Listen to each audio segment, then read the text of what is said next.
الإنسان واش يكتب هنا؟ واش التلميذ ماذا يكتب؟ يقول لك هاي تقوية الصلة بالله، هاي يتكلم لي عليها. يتكلم أولا بماذا يزيد الإيمان؟ يزيد بماذا يزيد الإيمان؟ يزيد بالعبادات، يزيد بالذكر، ويزيد بتقوية الإيمان، تفكر في خلق الله، تقوية الصلة بالله، رونفورسي ما يسمى الإيمان، الأخلاق. وربي سبحانه ذكر في الآية التي عندكم أنتم، ذكر الإيمان وذكر ذكر الله. قال الذين آمنوا وتطمئن قلوبهم بذكر الله. ذكر اثنين في قضية تقوية الصلة. هذا يقول لك تكلم على تقوية الصلة بالله. فتقوية الصلة بالله نقول تكون بزيادة الإيمان، وذلك بالتفكر في خلق الله. وتكون تقوية الصلة بالله بالعبادات كالصلاة والصوم وغيره. وتكون ثالثا بذكر الله عز وجل كالاستغفار والتسبيح، وهذا نقوي الصلة بالله. اثنين التزكية والأخلاق، أو تزكية النفس بالأخلاق.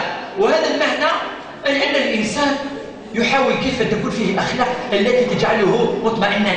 مثلا الإنسان الذي يحسن إلى الناس، الذي يعفو، هذا يفرح، الذي يعني يسمح للجميع، الذي يعمل الخير، الذي يصدق، يروح يعاون واحد. هذه الأخلاق بصفة عامة يطمئن الإنسان. الإنسان الذي صبر على معصية يطمئن في داخله. إذن التزكية والأخلاق هذه تقوي الجانب النفسي. إذن اثنين تقوية ما يسمى الجانب الأخلاقي. الأول جانب الإيمان، الصلة بالله، تقوية الصلة بالله. ثاني الأخلاق، التزكية والأخلاق. التزكية والأخلاق. تلميذ إذن يتكلم على الإيمان والعبادات ولا يخلط بين هذا وذاك. واحد يتكلم على الأخلاق، واحد لم نمس أخلاق. هنا الإيمان، العبادات والأذكار. أين لن ريلاسيون كشتي نقدر به. الدوزيام لا ريلاسيون أونتر كشتي وياه ما يسمى الأخلاق. تروازيام بوان في كيف يحقق الإسلام والقرآن الفهم الصحيح للوجود والمصير. يعني يفهم الإنسان أن في هذه الدنيا عابر سبيل، أن الدنيا مزرعة للآخرة، أن الدنيا لا يبقى فيها أحد، حتى يطمئن. لأن يمكن يضيع مال، يمكن يموت عزيز عليه، يمكن ويمكن ويمكن. رغم ذلك يصبر الإنسان عليه، فيعرف أن الدنيا لا أحد يبقى فيها، كل من عليها فان، ويبقى وجه ربك ذو الجلال والإكرام. إذا فهم هذا يسمى الدنيا. فهم الآخرة هنا الوجود والمصير. المصير أي أننا سنصير إلى الله، ولذلك تقول وإلي المصير. آيات كثيرة تتحدث عن الإنسان وأن إلى ربك الرجعة، أي أنك سترجع إلى الله. فالفهم للوجود والمصير تساعد الإنسان حتى يطمئن. فهم يتروقوا تقوية الصلة بالله. شتوش تكلموا فيها؟ اثنين التزكية والأخلاق. ثلاثة قلنا الفهم الصحيح للوجود والمصير. أما المظاهر الآن للصحة الجسمية كاين أربعة.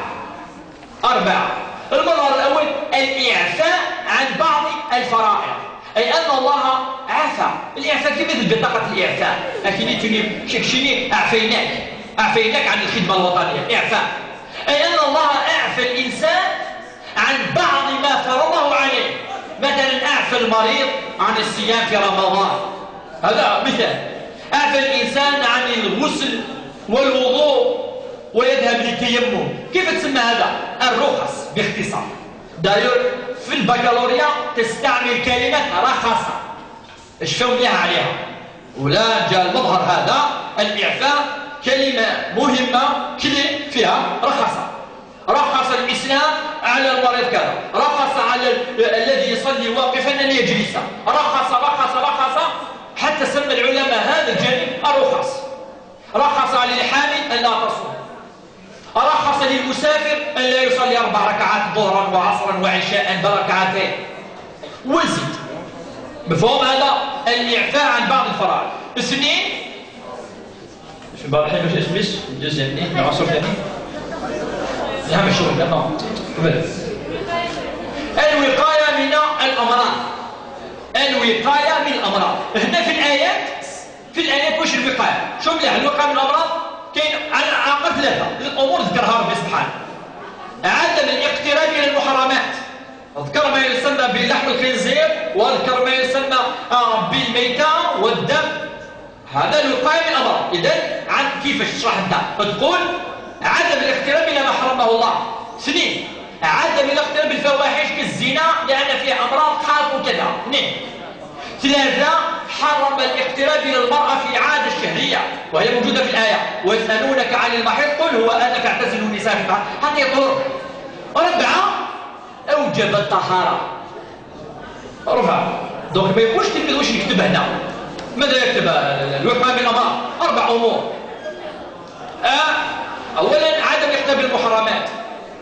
اثنين، عدم الاقتراب إلى الفواحش. ثلاثة، عدم الطهارة وما يتعلق بالغسل الغذائي. دير يعني تلخص ما يسمى الوقاية من الأمراض في أفكار. أفكار هذه مهمة، الأفكار هذه مهمة جدا. ترمي دوزيام تروازيام كاتريام باش تلقى واش تكتب. بعد الوقاية من الأمراض ثلاثة، لا راسك كذا شيء مزعج، لا مازال واش ثلاثة. تنمية قوة الجسم، بالمعنى مادام نتكلم على الصحة الجسمية فالإنسان يقوي الجسم تاعه بما يقوم بالرياضة. هنا كاين حديث كلكم تحفظونه، علموا أولادكم السباحة والرماية وركوب الخيل كذلك. هذه يسمى الإنسان لابد أن ينمي الجانب الجسمي الجسدي تاعه، ينميه بما يتعلق بالرياضة، وهذا الإسلام اعتنى به. أربعة، المظهر الرابع وهو تطبيق أسس الرعاية الصحية، أي أن الإنسان عليه أن يتبع ترواريث الصحة. لا بريمير ندرنا الوقاية من الأمراض، ثم إن مرض الإنسان العلاج، ثم بعد العلاج التأهيل. أشوف الويكي اسمي فهمتين من معناه. أي رانا نتكلموا كيف يطبق الإنسان بعض القواعد في الصحة. أولا يحاول ما يمرضش، سيتو لوجيك. إذا لا تقرب الوقاية من الأمراض باش ما تمرضش، لأن يقول لك الوقاية خير من العلاج، ولكن لا غالب مرض العلاج.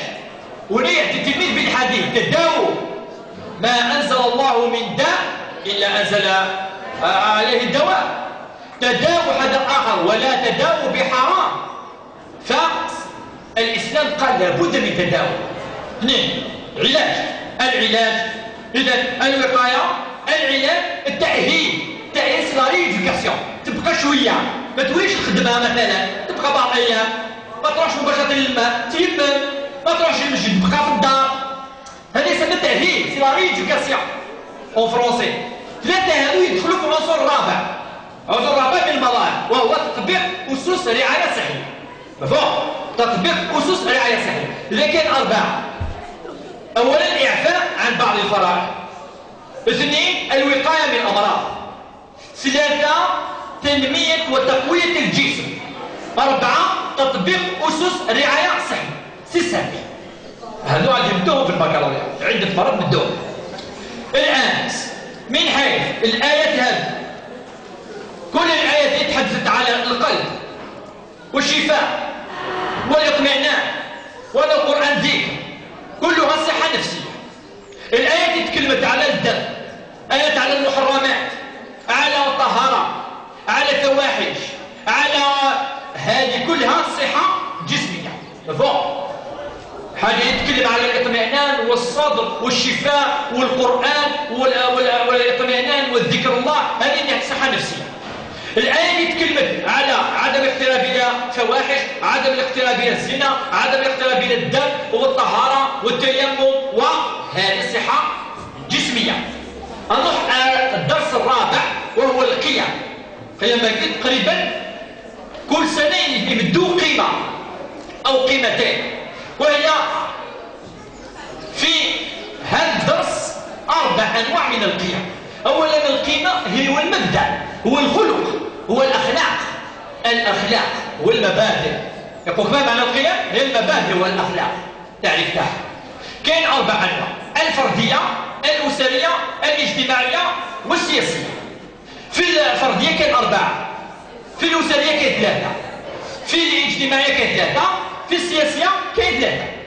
دونك اون 3 9 بلس 4 13 16 قيمة. في الفردية هي قيمة كل إنسان لابد أن يتصف بها. كاين القيمة الأولى الصدق. الصدق الآن ننتبهوا كاين يتكلم، أنا أريد يعني الهدوء تام، هدوء يعني 100% كيف الأمان 100% من فضلكم. القيمة هذه نعطيكم الطريقة التي أعطيناها للتلاميذ عادة. تحدث عن القيمة. كاين 3 أمور أو 4. أولا التعريف. ابدأ بالتعريف. قل لك العفو. وجه العفو؟ العفو تقول هو أن نسمح للإنسان الذي ارتكب مثلا خطأ. السمح هو أن نتراجع عن العقوبة.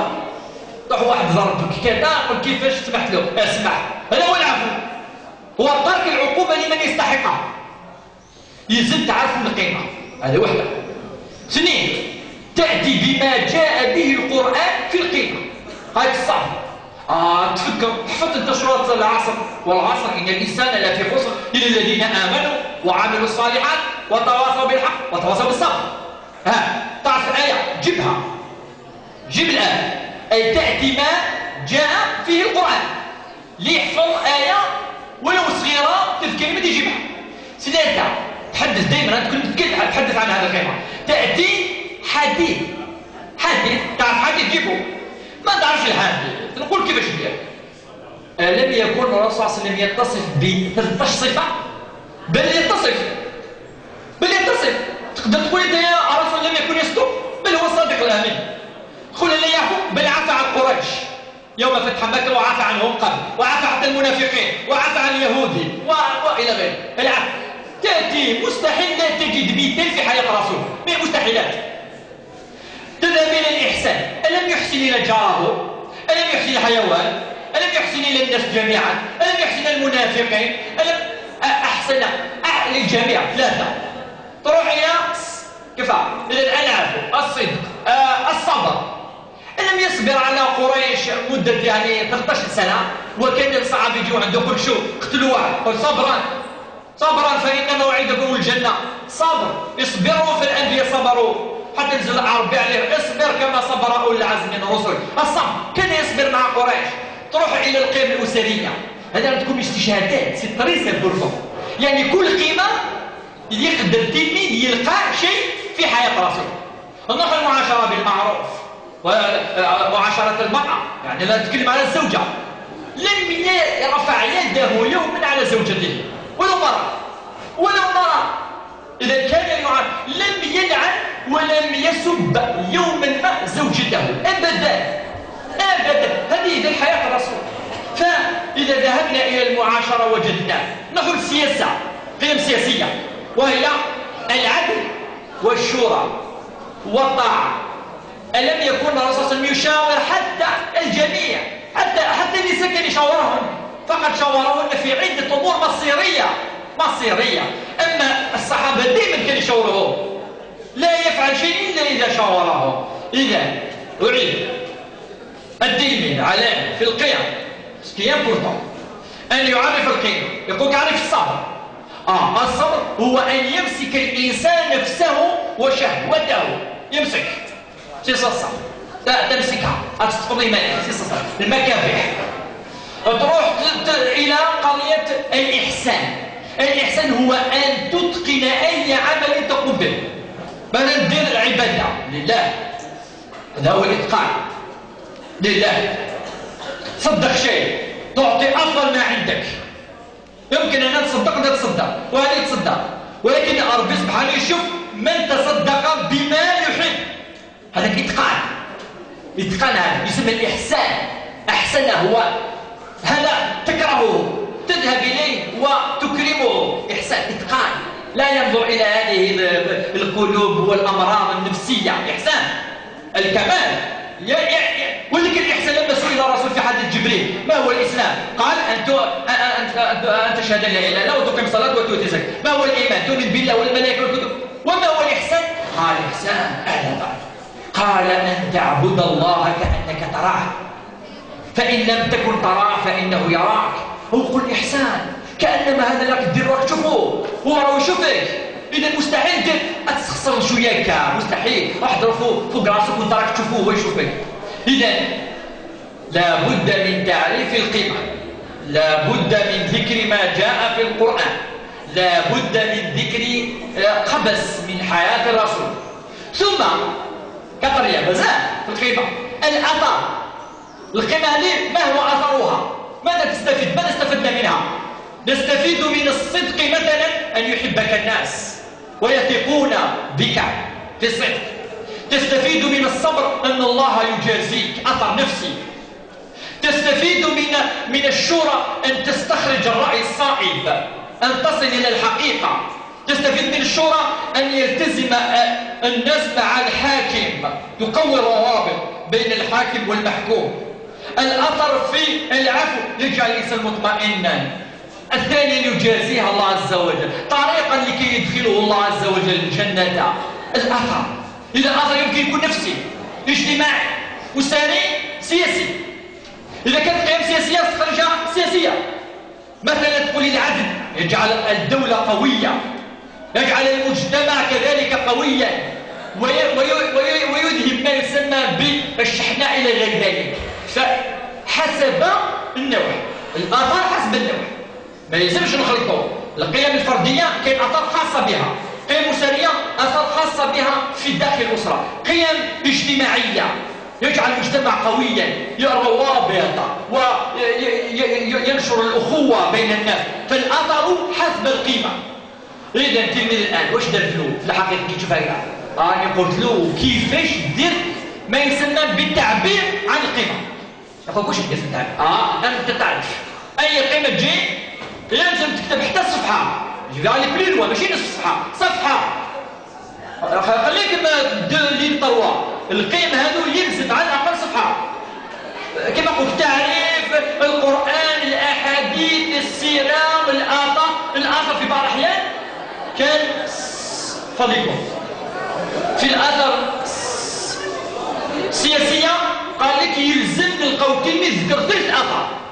شوف مليح 3 أثر في السياسة. نهار ندو ما يسمى بالعدل والشورى قالوا 3 أثر. والأثر هذا المفروض تلقى درسها في يعني مع الأستاذ تاعو يلزم حسب. الآن هذه الأنواع 13 هذه تاع القيمة كل سنة وش من الآية يبدو. إذا كان بدو لنا ما يسمى الآية التي رأيناها في العقيدة، سارعوا إلى مغفرة من ربكم وأرضها السماوات والأرض، استخرج القيم فهي 4. ولو ما درسناها تستخرجها، مثل الإنفاق هنا الذين ينفقون في السراء والضراء، والكاظمين الغيظ هي الصبر، كاظمين الغيظ، العافين العفو، والله يحب المحسنين إحسان. 4 ولكن احنا درسنا 3 فقط، ما درسناش الإنفاق. انت ولكن استخرج 4 لازم تستخرجها. ثم يقول لك تحدث عن قيمة واحدة، خير القيمة التي لك معلومات كثيرة واشرحها. مفهوم؟ هذه إذن مما يتعلق بالقيم 13. واش نزيدوا في القيم؟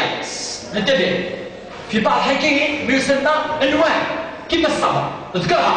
كاين 3: الصبر على الطاعة، الصبر عن المعصية، والصبر على المصائب. لا اذكرها، هذه في الصبر اذكرها. في الطاعة كاين أنواع 3: طاعة الله وطاعة الرسول وطاعة ولي الأمر أي الحاكم. كاين 3 اذكرها. أما القيم الأخرى لا يوجد أنواع. سناس هذا نتذكر يقول لي أنت تلميذ في فصل باسل لكن لن السن ديال الأنواع الصبر والطاعة. أما القيم الأخرى التي بقيت وهي الأخرى لا يوجد أنواع. إذا تكتفي كما قلنا التعريف والقرآن والحديث والأثر. داكور؟ مفهوم القيام أن عندي الملف الثالث وهو ما يسمى من هذه السنة النبوية. عندنا 4 أحاديث، 4 صحابة تحفظوهم، هذه أمر واضح. عندنا عائشة، عندنا أبو هريرة، عند الزبير بن العوام، وعند النعمان بن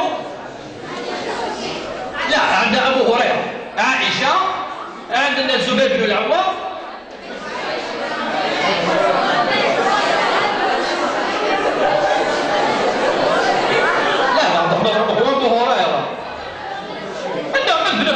قلت لها بدي منها صحابي واحد اخر يولوا 5 4. نبداو عائشه، نبداو الحديث عائشه. حديث هذا وهو قصه حقيقيه ننتبه مازال بضرر 20% المراجعه. فالحديث الاول ان امراه سرقت في عهده، من فضلكم الهدوا شويه، سرقت فاهمه اقلقه. من الذي أقلقه؟ هذه القرية التي تنتمي إليها، وهي بني مخزوم. بني مخزوم هم اللي كانوا يطبقوا القوانين، ماشي باش تفهموا علاه. بني مخزوم هما كانوا يطبقوا ما يسمى قطع اليد والضرب، يعني هذه القرية هم المكلفين قبل الإسلام. بني مخزوم إذا كيفاش يصرف واحد من عندهم وما يطبقوش عليه الحد ينزل، ولذلك أقلقه. راحوا للرسول بعثوا أسامة. Il veut utiliser ما يسمى رشوة indirectement. بعثوا أسامة قالوا روح قول له للرسول باش يسمع الحق، باش ما فضيحة. فذهب أسامة إلى الرسول فأخبره بالخبر. قال هذه المرأة سرقت، ماذا بك؟ قال يا أسامة، قال احمر وجهه وغضب. قال بعثوك لكي يعني الآية نفسها آية نزلت والسارق والسارقة فاقطعوا أيديهما جزاء بما كسبا نكالا من الله. قال يا أسامة أجئت لكي يعني الآية هذه نديرها تحت رجلي؟ قال أسامة والله تمنيت أن تفتح الأرض وأدخل داخلها. قتلوا الرسول. قال مش جيها، لا عاود ترجع. من بعد قال إنما أهلك الأمم التي كانت قبلكم، ربي أبدها إلى إكسترمين. يعني كان إذا سرق فيهم الشريف تركوه، قال هذا شريف هذا عقل، وإذا سرق فيهم الضعيف الفقير أقاموا عليه الحد. قال وي والله، أي والله العظيم لو أن فاطمة بنت محمد سرقت لقطعت يدها. فاطمة بنتي اختار الرسول أحب البنات، كان عنده الرقية، كان عنده أم كلثوم، وكان عنده فاطمة. ولكن فاطمة تعرفون حتى لما كان الرسول يصلي أمام الكعبة المشرفة وكان يعني قريش تأتي تضع له النجاسات والغبار كذا تأتي وتبكي وتمسح عليه. فاطمة يقول الرسول جزء مني، سين بارتي تاع فاطمة. فشوف الرسول كيفاش كان يشوف البنات البيت، قال جزء مني فمن آذاها فقد آذاني. ولذلك اختارها من حديث قال لو أن فاطمة بنت محمد سرقت لقطعت يدها. يحبها حب شديد. ومرة شكون تزوج بها؟ علي بن أبي طالب. قال يا علي، يوم جاءت فاطمة إلى الرسول فقالت أظن أن علي يفكر في امرأة أخرى كما تقول زيد. فقال يا علي لا تؤذي فاطمة في حياتها، يعني إذا كان أردت تزيد طلقها فهي لا تقبل أبدا. ولذلك علي لم يعدد حتى ماتت فاطمة.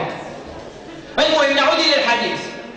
عائشة أولا زوجة الرسول ترميكو، دوزيام بوا بنت أبي بكر الصديق، حاجة سهلة سي با تشكوبيا ما طلب ولي فالدي وي فا تشكوبيا ولي فالدي وي زار شحال ديكوبيا.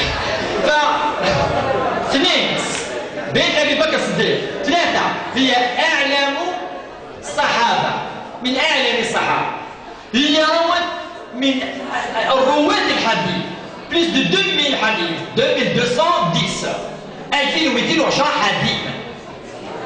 4 5 فضيلة عاشت طويلا بعد وفاة الرسول تقريبا نصف القرن، حيث مات 58 هجري. بعض 58 مات عائشة. 4 زوجة الرسول بنت أبي بكر الصديق، أفقه على الناس من رواة الحديث، عاشت طويلا. إذا ما كان يكون عاش طويلا لقى شو الفايدة الناس؟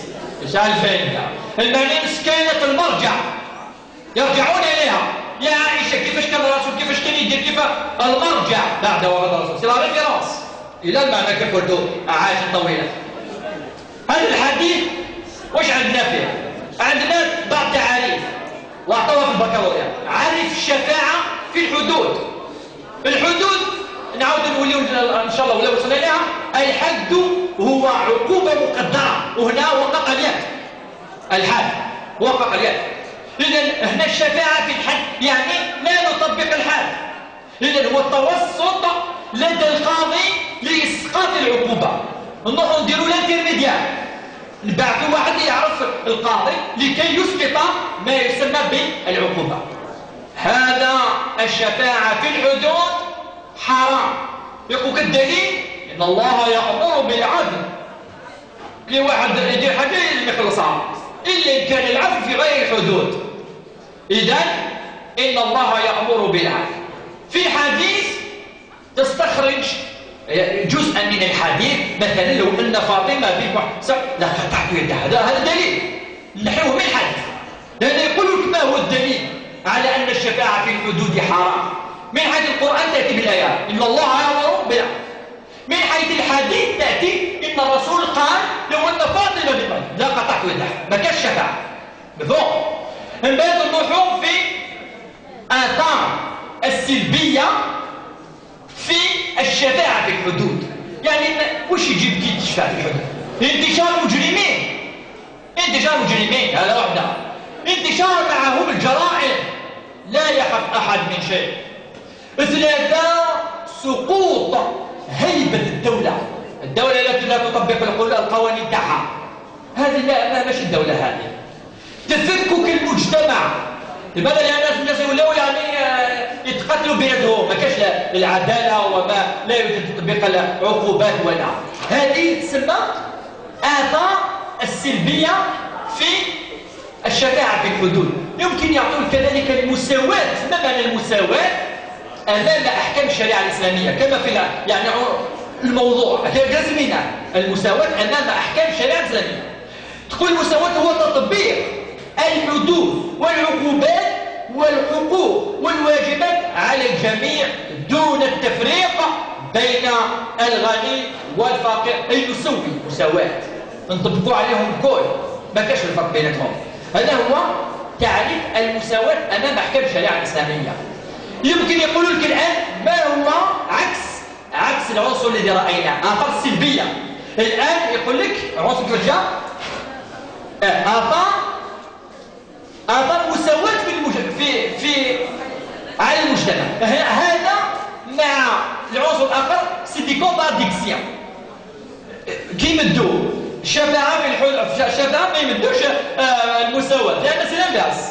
يقول لك كي تطبق المساواة واش الآخر يطبق؟ أولا تماسك المجتمع، أن الناس يخافون من القانون، تنتشر الأخوة بين الناس، يعم الاستقرار والأمن في المجتمع. يعني العنصر هذا مع الآخر سي اكزاكتومون لانفيرس. هنا قلنا الجرائم، هنا عدم وجود الجرائم. هنا الطبقية، هنا عدم وجود الطبقية. هنا اللعن، هنا الأمن. دونك سي طري فاصل. سي بور سا بور ليليف سي طري فاصل. الدروس هذو تاع العلوم الإسلامية اش باقي يسمعوه مليح.